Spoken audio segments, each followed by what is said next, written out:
Reddit Revenge Story, Part 1, The Quiet Librarian. I've never been the kind of person who believes in revenge. I always thought karma would handle things for me, until karma took too long, and I had to become karma. My name is Hannah. I work at a local library in a small Midwest town.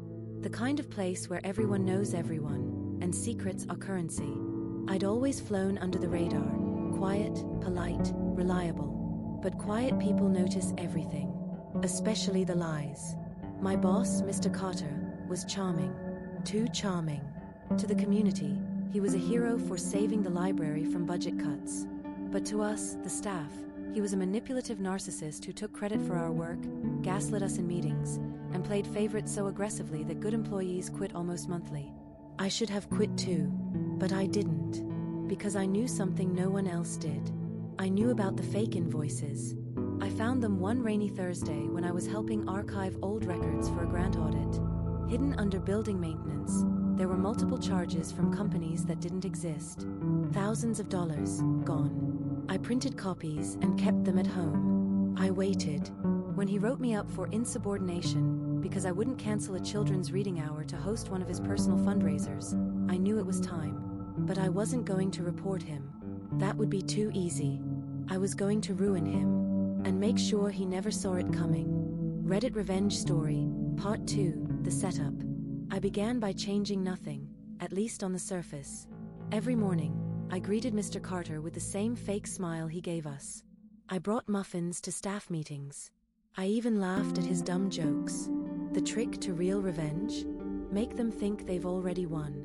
Behind the scenes, I was meticulous. First, I started logging everything. Emails, text messages, calendar notes.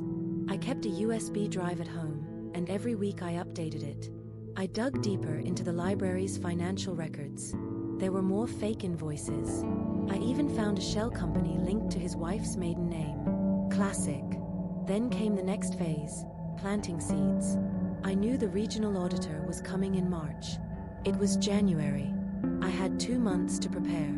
I anonymously tipped off one of the younger board members, Sarah, someone with actual integrity and a strong social media presence. I dropped just enough information to make her suspicious. And then I waited. She began asking questions at meetings. Carter brushed her off. But she kept pushing, and I kept feeding her breadcrumbs. Next, I printed out a carefully crafted dossier. Not the whole truth, just enough to spark a fire. I mailed it anonymously to a local journalist who'd once covered Carter's heroics during the budget crisis. Reporters love irony. Finally, I staged the last move. I offered to organize the financial reports for the upcoming audit. Of course, Carter said yes. He never looked twice at what he delegated, another sign of his arrogance. I made sure everything I handed over was neat, professional, and included copies of the fraudulent documents, labeled subtly but clearly. Enough to get attention, but not enough to point back to me directly. The week before the audit, Carter was flying high, schmoozing donors, planning a new community initiative, and completely unaware that his castle of lies was about to crumble. And then, the audit began. Reddit Revenge Story, Part 3, The Fall. The audit lasted 5 days. By day 2, you could feel the shift in the air. The usually smug Mr. Carter was visibly sweating during staff meetings. He snapped at the IT guy for looking at him funny, and spilled coffee on a volunteer's laptop. Classic unraveling behavior. Sarah, the board member, smelled blood. She started asking the auditors direct questions only someone with inside knowledge could know to ask. I watched her eyes meet mine across the room once, and she gave me the tiniest nod. The best moment? When the auditors requested backup documentation for a $4,700 charge to Mid-State Cleaners. I knew that company didn't exist. I knew it because I checked their non-existent tax ID and address, which turned out to be a closed-down laundromat 2 towns over. Carter's answer was a flustered mess about vendor outsourcing and archive mix-ups. He tried calling his wife mid-meeting. She didn't answer. By the end of the week, he was pale, jittery, and short of breath. The audit team packed up quietly. They always do. But everyone in the room could feel it. Something was coming. The next Tuesday, he didn't show up. Rumors flew. He was sick. Traveling. On sabbatical. No official statement. No farewell. 2 weeks later, the headline hit the local news. Library director under investigation for financial misconduct. The article mentioned misappropriation of funds, shell companies, and ongoing legal inquiry. The community was shocked. Donors pulled out. The board held an emergency vote to place him on permanent administrative leave. Sarah was appointed interim director. And me? I just kept shelving books. Quietly. Like always. No one ever asked how it all started. And I never told them. Because the best revenge is knowing they'll never, ever see you coming. Reddit Revenge Story, Part 1, New Story: The Apartment Upstairs. I live in a small apartment in Chicago, nothing fancy, just a one-bedroom on the 3rd floor of a 5-story building. For years, it was peaceful. Quiet neighbors, respectful landlord, good heating in winter. Perfect for a writer like me. Then Unit 4B moved in. From the moment Josh arrived, things changed. He was loud. Constant parties, thudding bass at 2 a.m., cigarette butts on the shared balcony. At first, I tried to be understanding. I knocked. I left notes. I even brought up cookies once to ask him nicely. He laughed in my face. "This is my place now," he said. "You don't like it? Move." Worse, he started targeting me. I'd find spilled drinks near my door. My Amazon packages would arrive opened. My welcome mat went missing. One night, I heard him mocking my voice through the floorboards. I have a stutter, and apparently that was funny to him and his drunk friends. I reported him to the landlord. Nothing changed. The landlord said unless I had proof, his hands were tied. So, I started collecting it. I bought a discreet microphone. Recorded hours of stomping, yelling, and harassment. I installed a tiny camera outside my door. Captured him kicking it. Then I did something even better. I befriended his ex-girlfriend. She came by once to pick up things. I recognized the frustration in her eyes, same as mine. We started talking. Turns out, Josh had cheated on her, crashed her car, and borrowed money he never gave back. She still had access to his social media accounts. And with my evidence, and her cooperation, we were going to destroy him from inside his own life. Reddit Revenge Story, Part 2, Inside Job. Her name was Marissa, and she was as sharp as broken glass, and just as dangerous if you stepped wrong. After we connected, we came up with a plan. I gave her my evidence, videos, audio, and a neatly organized Google Drive folder labeled for the courts or karma. She gave me access to his accounts, Instagram, Snapchat, and most importantly, his Gmail. Turns out, Josh wasn't just an inconsiderate neighbor. He was also running a low-level scam operation, selling fake concert tickets, reselling lost electronics on Facebook Marketplace. All of it traceable, all of it logged in his email. We didn't go to the police, not yet. We went to his friends. From his messages, we found out who owed him money, who he lied to, who he cheated, and who he badmouthed behind their backs. Marissa crafted perfectly timed screenshots and anonymous emails. Friendships started crumbling. The party invites stopped. The upstairs noise went quiet. Next, we exposed his scams, anonymously again. I made Reddit posts with evidence of the ticket fraud, warning people not to buy from Josh Real Ticks. Marissa sent emails to people he'd recently scammed, directing them to file reports with screenshots attached. Then came the masterpiece. One morning, I printed flyers with a photo of Josh, courtesy of his Instagram, and a list of the fake names he used in his online sales. On each one, warning, this man has scammed multiple people in this neighborhood. I taped them all over our block. Later that night, I listened through the ceiling as Josh screamed into his phone, furious, panicked. The next day, a moving truck showed up. He was gone within 72 hours.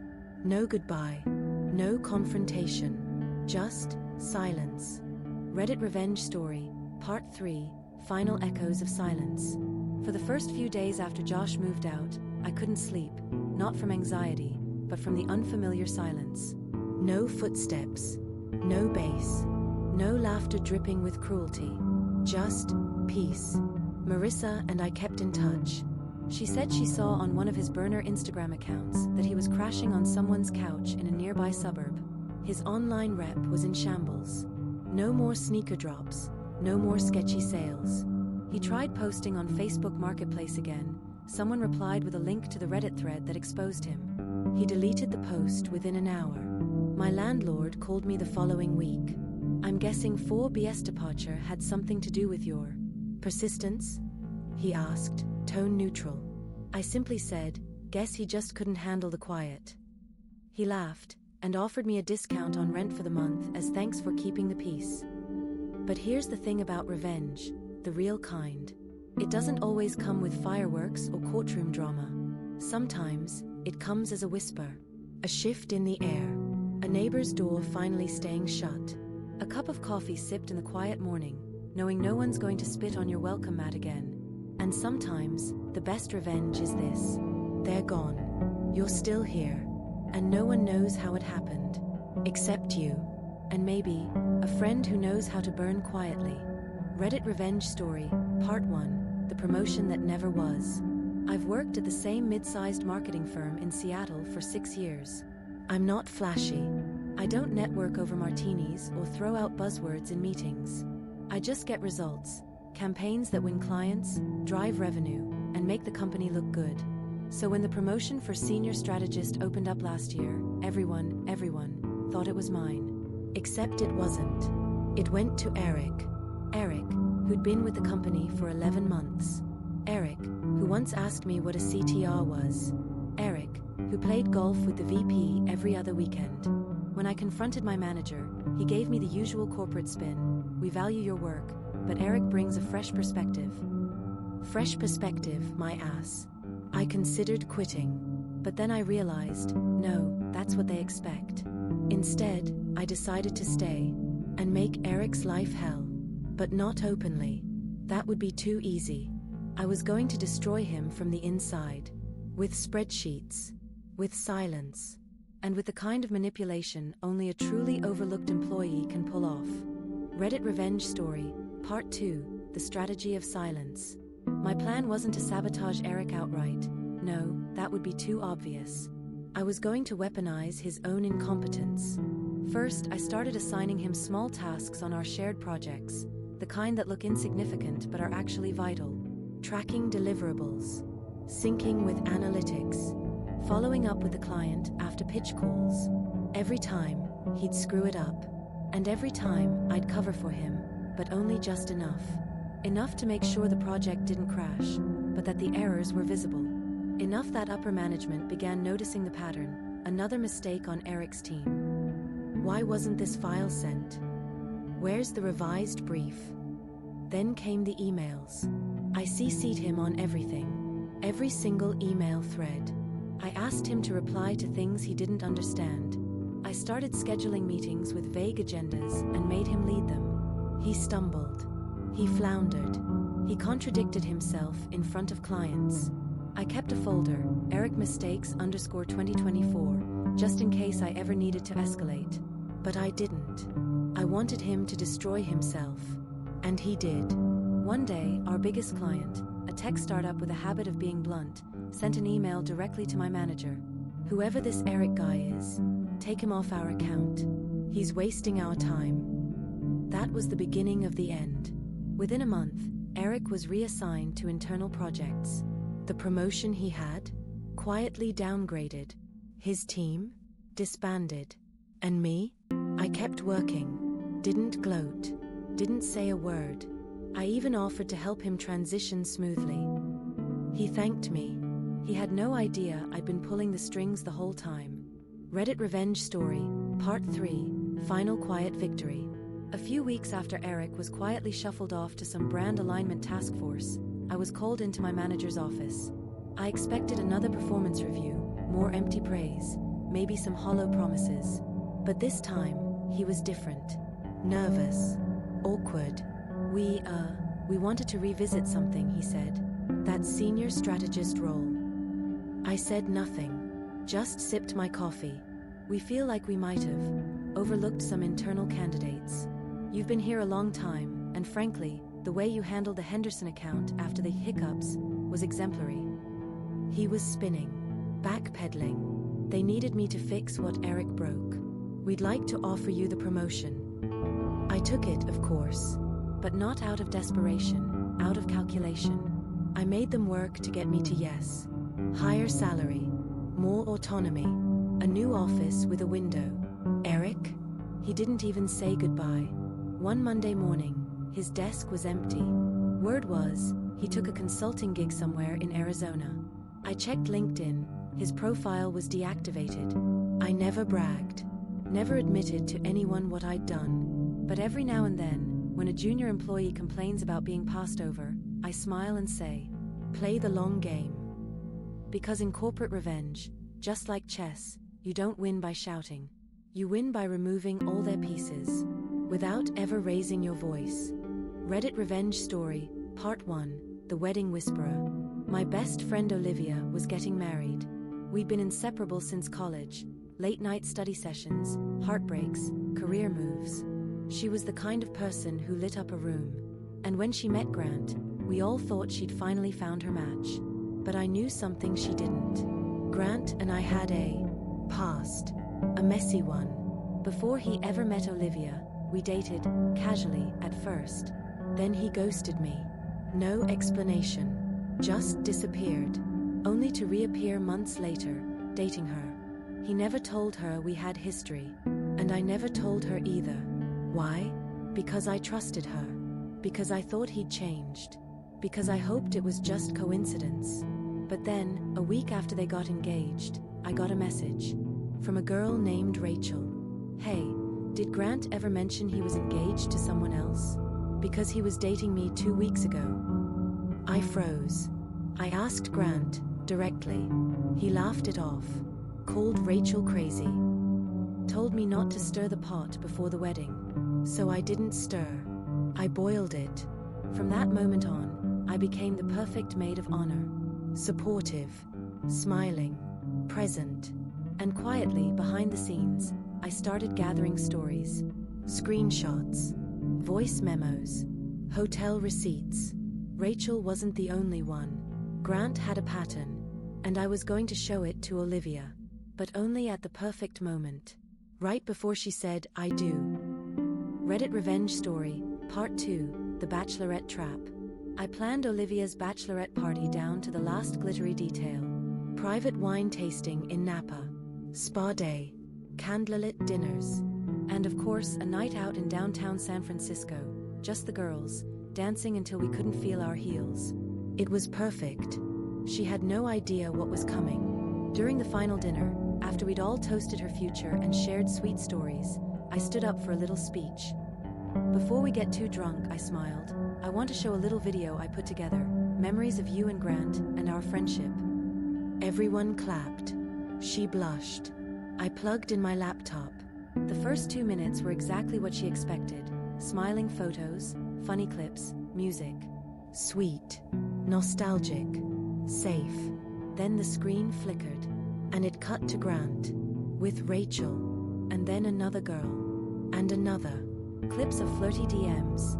Screenshots of messages time-stamped after the engagement. A voicemail with him whispering to someone she'll never know. Dead silence. Olivia stared at the screen. Pale. Still. Her wine glass frozen mid-air. One of the bridesmaids gasped. Another said, "Is this real?" I answered calmly, "I found this out a while ago. I wanted to be sure. So I waited. I dug. I saved every receipt. And I didn't tell her until now, because no woman deserves to be blindsided after vows." Olivia left the restaurant in tears. The wedding was in 6 days. Reddit Revenge Story, Part 3, Final The Vows That Never Were. The wedding was supposed to be beautiful. An old vineyard chapel. String quartet. Custom vows handwritten in leather-bound journals. But on the morning of the ceremony, Olivia called it off. No public announcement. No explanation to guests. Just a simple message. The wedding is no longer happening. Thank you for respecting our privacy. Grant tried to spin it, of course. He blamed her cold feet. Claimed the stress was too much. But the truth was out.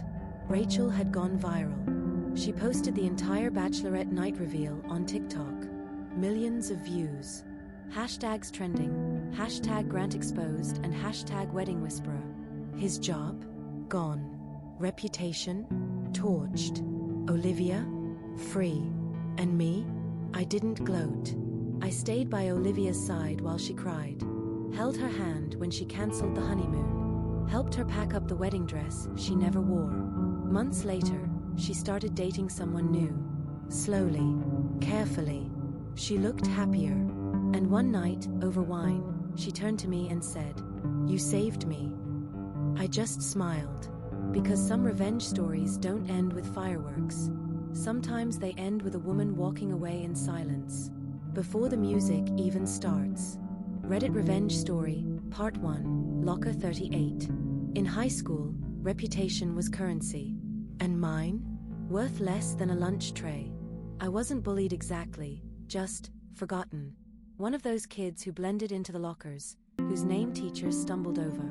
I was smart, observant, quiet, and I noticed everything. Especially Amanda King, Queen Bee, head cheerleader, Insta-perfect life, and ruthless. She didn't just ignore people like me, she crushed them subtly. One wrong move, and she'd blast your secret to 2,000 followers on a Finsta account she denied even having. That's what she did to my best friend, Lila. Lila confided in Amanda about being bi. 2 days later, her parents found out. The whole school whispered behind her back. Amanda swore she had nothing to do with it. But I knew better, and I was going to take her down. I just needed patience. And a plan. And it all started with Locker 38, the one next to Amanda's. The one with the broken lock. The one no one paid attention to. Reddit Revenge Story, Part 2, The Setup in Locker 38. I began with reconnaissance. Every day, Amanda strutted into school at 7:43 a.m. exactly. She stopped at her locker, number 39, and scrolled through her phone, sipping that overpriced caramel ice thing like it was holy water. Locker 38 had a busted lock that the school never bothered to fix. It looked empty, but it wasn't. I turned it into my little lair. Inside, a cheap phone with no SIM, connected only to Wi-Fi. Mini webcam tucked behind a vent. Notebook. Zip drive. Evidence folder. Everything was backed up twice, local and cloud. Then I started baiting her. Fake accounts. Anonymous DMs. Tips about people cheating, people stealing, people hiding things, all accidentally dropped into Amanda's world. She couldn't resist. She started using the Finsta more. Started spreading gossip again. And I tracked every post. Every lie. Every time she crushed someone's confidence with a smirk and a caption. Then I made the big move. I planted a flash drive in her locker. Labeled, Top Secret. I made sure she'd find it. On it, a fake chat log that looked like it was from another popular girl, trashing Amanda behind her back. All lies. All perfectly believable. Amanda took the bait. She posted it. Called the girl out. Total public burn. What she didn't know. The chat log had metadata, with Amanda's fingerprints. Her username embedded. Her own IP address. And I had the receipts. And now the trap was set. Reddit Revenge Story, Part 3, Final The Fall of Amanda King. The day everything collapsed was ironically Spirit Week, Kindness Day. Amanda strutted through the halls in her pink Be Kind hoodie, pretending to be everyone's best friend. I watched her from a distance, waiting. At exactly 12:15 p.m., during lunch, I sent out the final piece, a school-wide anonymous email. Attached. Screenshots of Amanda's fake Finsta.